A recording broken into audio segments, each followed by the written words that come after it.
ceasefire. Ceasefire. Yeah, security guarantees. Security guarantees. Security guarantees. Security guarantees. But this is the best I have. It's good. You look great.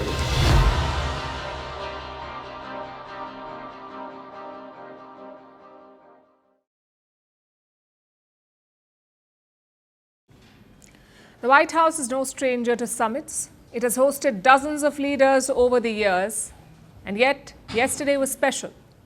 8 world leaders descended on Washington. Together they huddled with Donald Trump in the White House. It was almost like a flashback, a rewind of the heydays of the transatlantic partnership.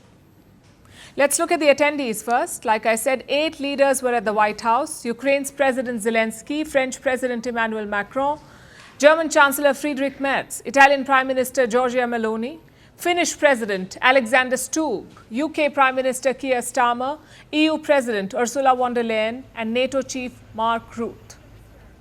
These are the big players in Europe. All of them rushed to the White House on Monday. Why? To plot the next steps in Ukraine. This meeting was a follow-up to Friday. That's when Trump met Russian President Putin in Alaska.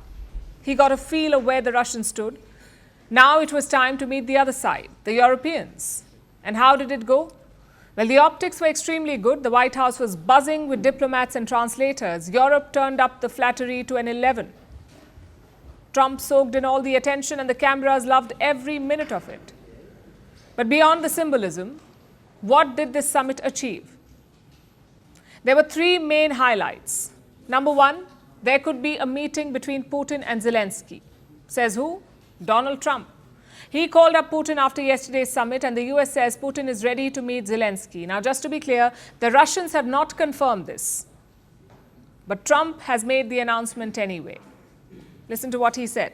I called President Putin and began the arrangements for a meeting at a location to be determined between President Putin and President Zelensky. After that meeting takes place, we will have a trilateral, which would be the 2 presidents plus myself. Ukraine has long wanted this summit, but Russia has resisted. They wanted a peace deal before the meeting. As for Europe, they're thrilled about it. They feel it's a chance to put pressure on Putin. And Zelensky has welcomed the idea. He says territory issues can only be discussed between himself and Putin. I think that the president heard me, and he saw it. We had different moments, but this is important information. That's why the matter of territories is a matter that we will leave between me and Putin.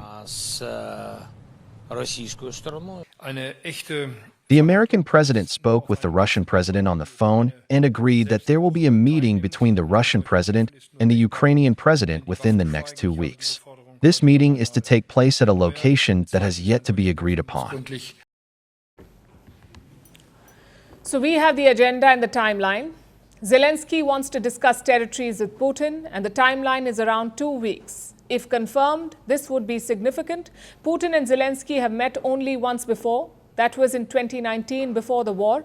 Another meeting could result in some progress. Which brings us to highlight number 2. Trump was vague on security guarantees. Now, this has been a long-standing demand of Ukraine. They want protection against future attacks. Of course, Trump has ruled out NATO. So Kiev was hoping for some other guarantees.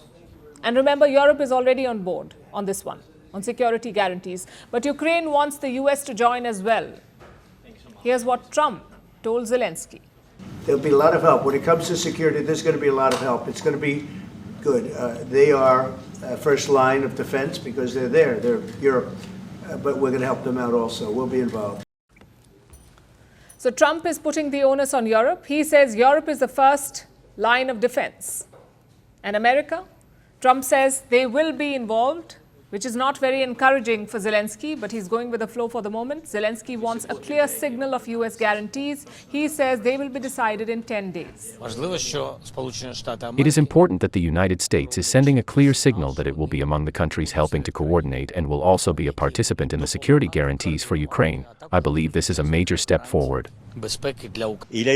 I was able to go over again, this afternoon, on the content of these security guarantees, which consist of a robust Ukrainian army, which carries weight and can resist and deter any attempted attack, and so without limitations in numbers, capabilities, weapons, etc.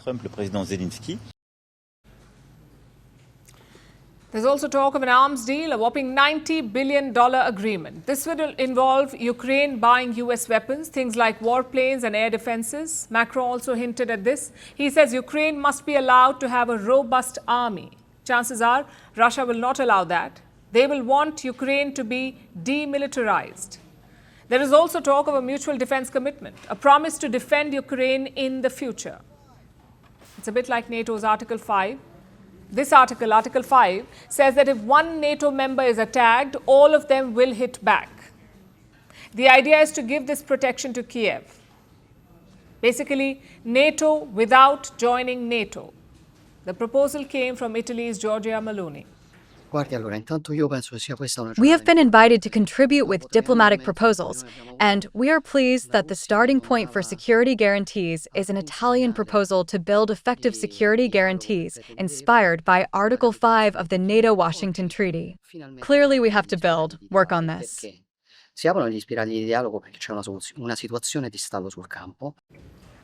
Which brings us to the final takeaway: differences over a ceasefire.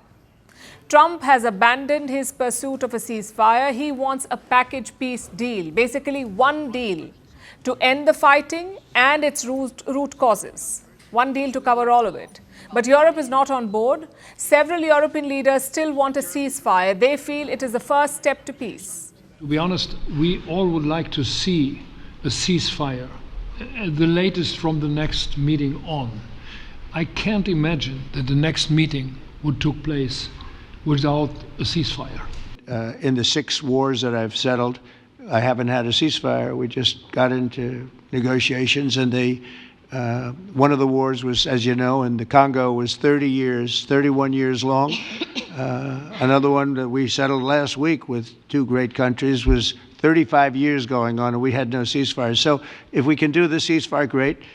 And if we don't do a ceasefire, because many other points were given to us, many points were given to us, great points.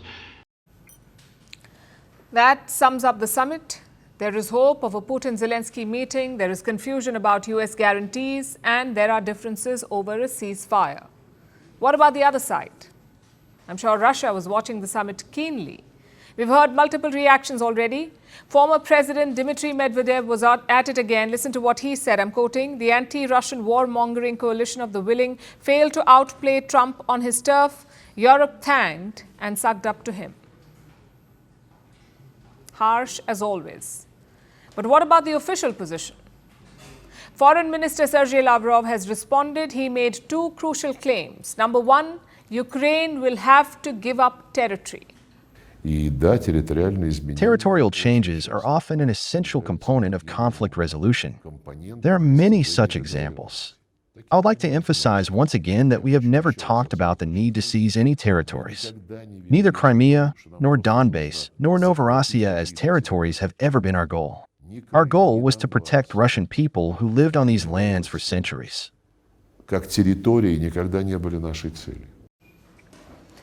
And number 2, a Putin-Zelensky meeting is possible. Lavrov says Russia is open to any format, but he also said that arranging such a meeting will take time. And if it does happen, I'm sure the hype will be unreal. Unfortunately, hype does not create peace. You need to make concessions for that. Zelensky seems open to discussing land swaps, but on security guarantees, his position is unchanged. He wants NATO-style protection, which is, of course, a non-starter for Russia.